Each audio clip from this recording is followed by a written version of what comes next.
Okay, तो आज का टॉपिक शुरू करते हैं। आज का टॉपिक हमारा what is structured analysis. So structured analysis helps in breaking down complex system into smaller manageable components for better clarity and efficiency. तो यहाँ पर क्या है कि एक सिस्टम है, सिस्टम बहुत सारे मॉड्यूल से मिलकर के बना है।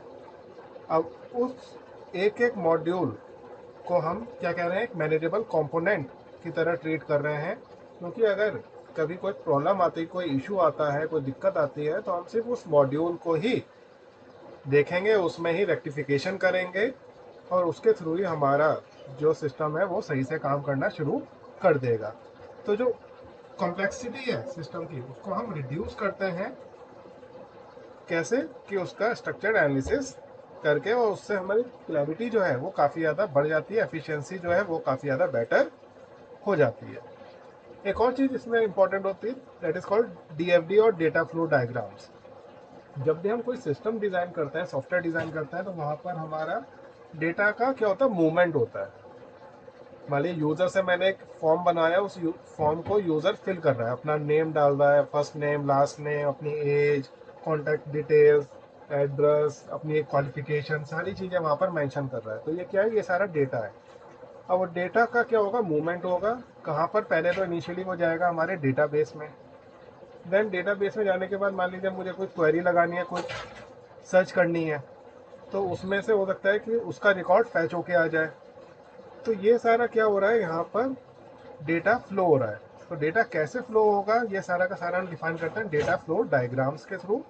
और ये एक विजुअल सिस्टम प्रोसेस है, जिससे हम देख सकते हैं, समझा सकते हैं और समझ सकते हैं कि कैसे हमारा डेटा फ्लो होना है, कैसे इंट्रैक्शन करना है, और क्या हमारा मूवमेंट रहने वाला है। अगर पॉइंट ए से सी तक जाना है वाया बी, तो यही हमारा वर्कफ्लो रहने वाला है। ऐसा नहीं है कि ए से सी डायरेक्ट चला जाएगा, बी को हमने बाईपास कर दिया। तो ये सारी चीज़ें भी यहाँ पर रहती हैं। इसमें कुछ अप्रोचेस भी हम लोग यूज़ करते हैं, जैसे रिक्वायरमेंट गैदरिंग के लिए, ऑप्टिमाइज वर्कफ्लोज के लिए, और जो हमारी रिडंडेंसी है, दैट इज़ डुप्लीकेसी, वो हम चाहते हैं कि कम से कम हो हमारे उस सिस्टम में, और फ्यूचर में स्केलेबल हमारे चीज़ें हो जाएं, यानी कि स्केल अप करना हो या स्केल डाउन करना हो, वो सारी चीज़ें भी हम यहाँ पर कर सकें। वो सब चीज़ें भी यहाँ पर ये रहती हैं। की पॉइंट्स की अगर हम यहाँ पर बात करें, तो पहली चीज़ क्या है कि break down a complex system for better understanding, यानी कि बड़े सिस्टम को हम छोटे कंपोनेंट्स के अंदर हमने क्या कर दिया, ब्रेक कर दिया है। इसके अलावा डीएफडीज हम यूज़ कर रहे हैं किसके लिए, विजुअलाइजेशन के लिए, कि हम विजुअलाइज अच्छे से कर सकें, सिस्टम की प्रोसेस को समझ सकें। रिक्वायरमेंट आइडेंटिफिकेशंस भी यहाँ पर रहती हैं, उसको हम अच्छे से और देख सकते हैं, वर्कफ्लो को ऑप्टिमाइज कर सकते हैं। स्केलेबिलिटी जो है हमारी वो बेटर हो जाएगी, फ्लेक्सिबिलिटी जो है सिस्टम की वो भी हमारी एनहांस हो जाएगी। ये सारी की सारी चीज़ें हमारी रहती हैं, जो कि हमारे स्ट्रक्चर एनालिसिस के अंदर ही आती हैं, राइट। देन नेक्स्ट आता है हमारे पास coupling and cohesion. So coupling refers to the degree of interdependence between software modules. High coupling means that modules are closely connected and changes in one module may affect other modules. Low coupling means that modules are independent and changes in one module have little impact on other module. तो यहाँ पर दो terminology, एक होती है coupling, एक होती है कोहेशन। कपलिंग में क्या है कि जितने भी एक सिस्टम के अंदर हमने कहा बहुत सारे मॉड्यूल्स हैं, अब उन मॉड्यूल्स के बीच में जो इंटरडिपेंडेंस है, अगर वो बहुत ज़्यादा है, यानी कि एक का आउटपुट दूसरे का इनपुट है, इस तरह से सिस्टम कनेक्टेड हमारा बना हुआ है, तो क्या होगा, एक में भी अगर प्रॉब्लम आएगी या एक भी अफेक्टेड होगा, एक में चेंज करेंगे तो वो दूसरे को अफेक्ट करेगा।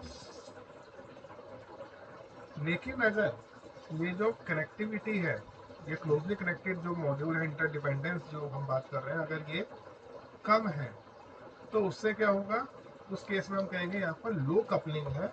और लो कपलिंग के केस में क्या होगा, अगर हम एक मॉड्यूल में कुछ चेंजमेंट करेंगे, कुछ चेंजेस करेंगे, तो वो अनटच्ड होगा दूसरे मॉड्यूल से, और हम इजिली वहाँ पर कोई भी रेक्टिफिकेशन अगर कर सकते हैं, तो उसका इम्पैक्ट जो है दूसरे मॉड्यूल पे बहुत कम जाएगा या ना के बराबर जाएगा।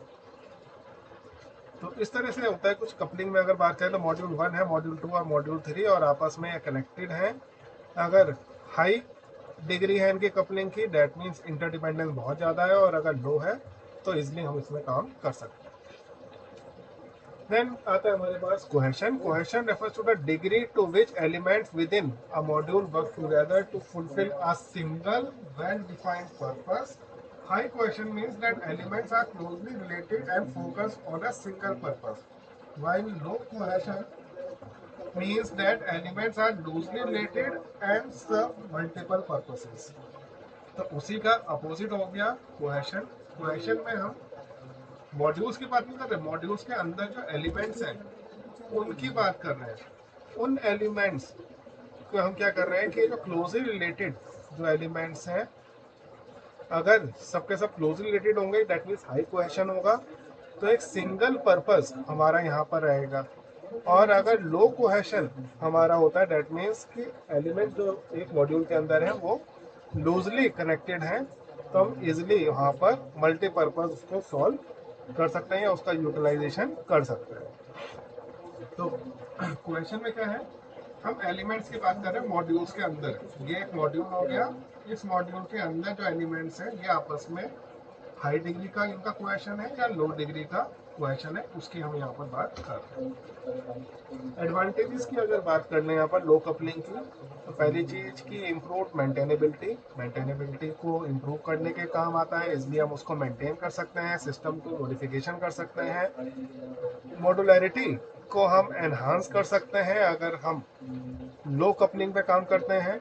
साथ ही साथ स्केलेबिलिटी बहुत ज़्यादा बेहतर हो जाती है अगर हम लो कपलिंग पे रखते हैं।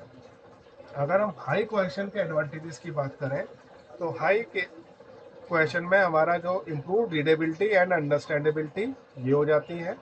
साथ ही साथ जो एरर आइसोलेशन है वो बेटर हो जाता है, रिलायबिलिटी इम्प्रूव हो जाती है, और साथ ही साथ leading to an overall improvement in the reliability of the system. तो सिस्टम की जो रिलायबिलिटी है वो भी हमारी काफ़ी ज़्यादा बढ़ जाती है।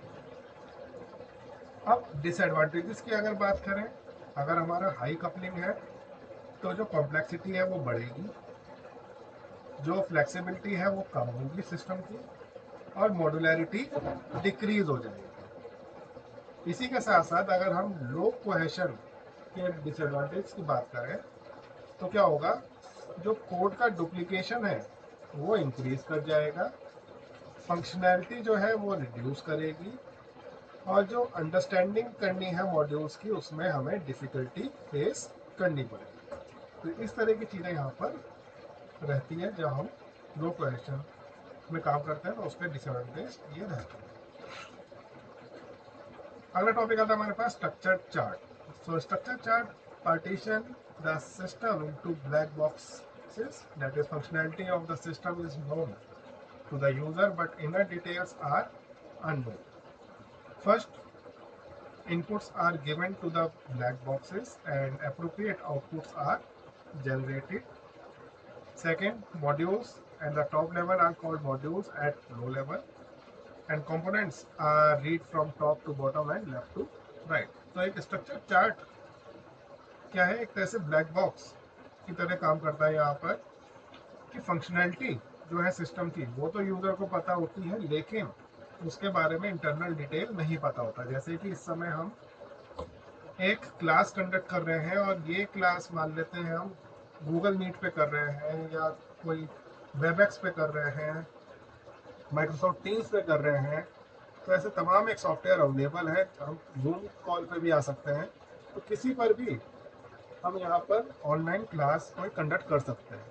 उसकी फंक्शनैलिटी आपको ही पता है, मेरे को भी पता है, लेकिन क्या आपको पता है कि वो इंटरनली उसका सॉफ्टवेयर कैसे डिज़ाइन हुआ है, फंक्शनिंग कैसे कर रही है, वो ऑपरेट करना तो आता है आपको भी, जूम कॉल भी ऑपरेट करना आता है आपको, गूगल मीट भी चलाना आता है, वो सारी चीज़ें अलग हो गई, वो इंटरफेस की बात हो गई। लेकिन अगर मैं कहूँ कि एक नया सॉफ्टवेयर बना दो ऐसे ही, जैसे गूगल मीट है वैसे ही बना दो, तो क्या होगा, हाथ पाँव फूल जाएंगे, यार ये कैसे करेंगे, हमें तो बस चलाना आता है, हमें कोई वर्किंग नहीं पता, फंक्शनलिटी नहीं पता।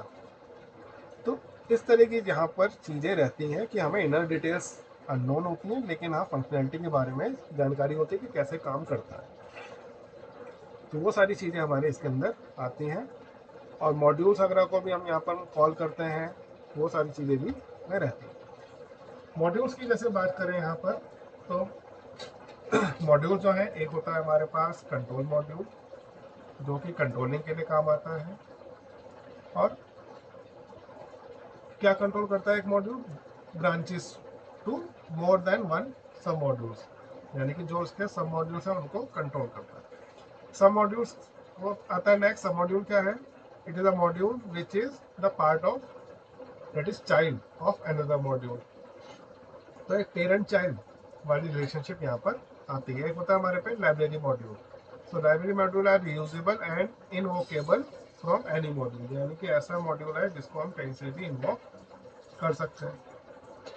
अब सब मॉड्यूल्स है जिसको एक कंट्रोल मॉड्यूल कंट्रोल कर रहा है, और लाइब्रेरी मॉड्यूल जो है वो सेपरेटली एक अलग से मॉड्यूल हमारे पास बना हुआ है।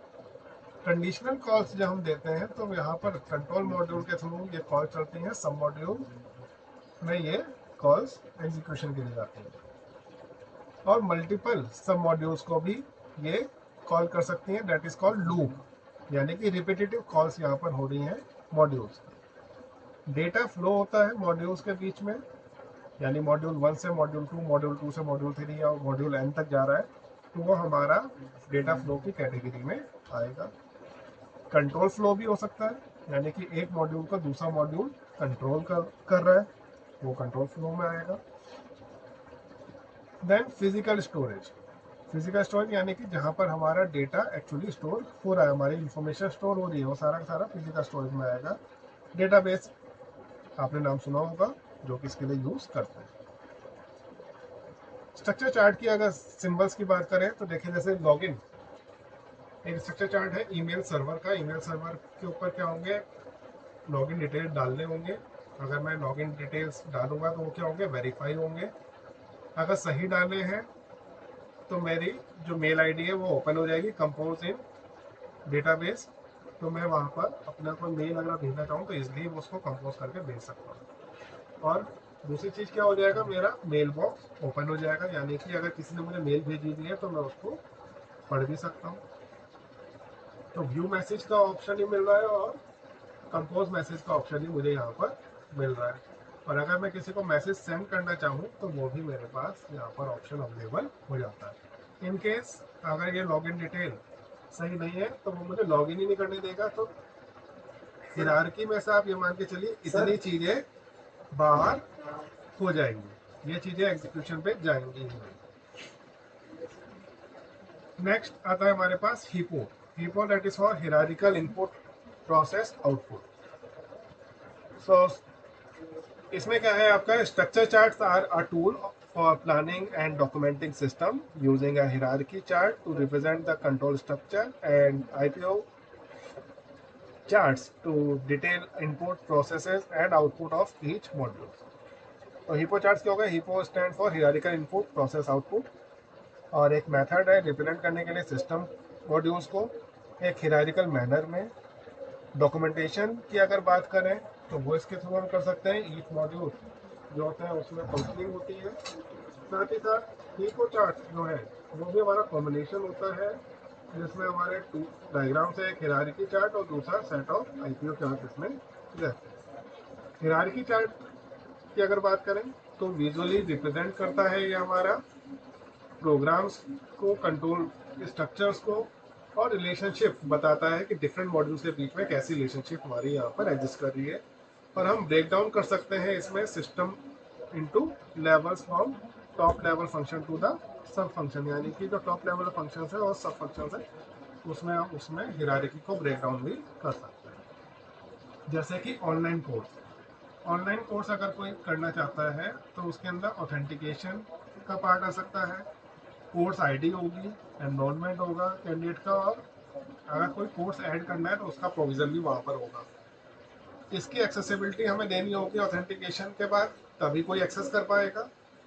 एनरोलमेंट या तो कोई एग्जिस्टिंग कैंडिडेट होगा जो एनरोल हुआ हुआ है, या फिर अगर नहीं हुआ हुआ तो उसको एनरोलमेंट करना होगा, और जो भी कोर्स है वो उसको डिटेक्ट कर लेगा। इस तरह से यहाँ पर एक हिरार्की मेंटेन होती है। देन हमारा आता है ER diagram. ER diagram stand for your entity relationship model, and it is a model for identifying entities like student, car, company, and that is to be represented in a database। तो जो भी हमारी entities हैं उनको represent करना और उनके साथ रिलेशनशिप स्टैब्लिश करना, ये हमारा सारा का सारा ईआर डायग्राम के अंतर्गत रहता है। Why use ER diagram in DBMS और डेटाबेस मैनेजमेंट सिस्टम। तो ER diagram represent the ER model in a database, making them easy to convert into relations. यानी कि हम क्या कर रहे हैं, एक डेटाबेस के अंदर ईआर मॉडल के थ्रू क्या कर रहे हैं, रिलेशन या टेबल स्टैब्लिश कर रहे हैं। ER diagram provides the purpose of real world modelling. तो जो रियल वर्ल्ड की मॉडलिंग है उसको भी यहाँ पर हम कर रहे हैं, जिससे कि क्या हो रही है, हम पिक्टोरियल रिप्रेजेंटेशन प्रोवाइड करा पा रहे हैं। साथ ही साथ ईआर डायग्राम्स में बहुत ज़्यादा टेक्निकल नॉलेज की आवश्यकता नहीं होती। तो no technical knowledge of the underlying DBMS use. तो कौन सा DBMS यूज किया है, कैसे काम कर रहा है, कितने बाइट का डेटा स्टोर किया है, हमें इससे मतलब ही नहीं है। हमारा क्या है, नो टेक्निकल नॉलेज पे भी काम हो जाएगा। And it gives a standard solution for visualising the data logically. तो हम किस तरह से अपने डेटा को लॉजिकली देख सकते हैं, ये उसके अंतर्गत हमारा ईआर डायग्राम आता है। Then symbol use in ER diagrams की अगर बात करें तो ER model is used to model the logical views of the system from the data perspective which consist of these symbols। तो कौन कौन से सिंबल उसके अंदर आते हैं, रेक्टेंगल्स आते हैं, इलिप्सेस आते हैं, डायमंड आते हैं, लाइंस आती हैं, डबल इक्लिप्स आते हैं और डबल रेक्टेंगल्स भी यहाँ पर हमारे रहते हैं।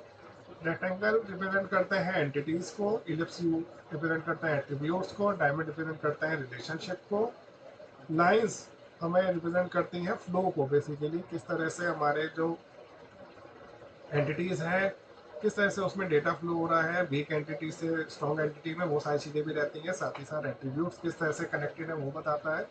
डबल इक्लिप्स हमें मल्टी वैल्यूड एट्रीब्यूट्स के बारे में बताता है और डबल रेक्टेंगल हमें वीक एंटिटी के बारे में बताता है।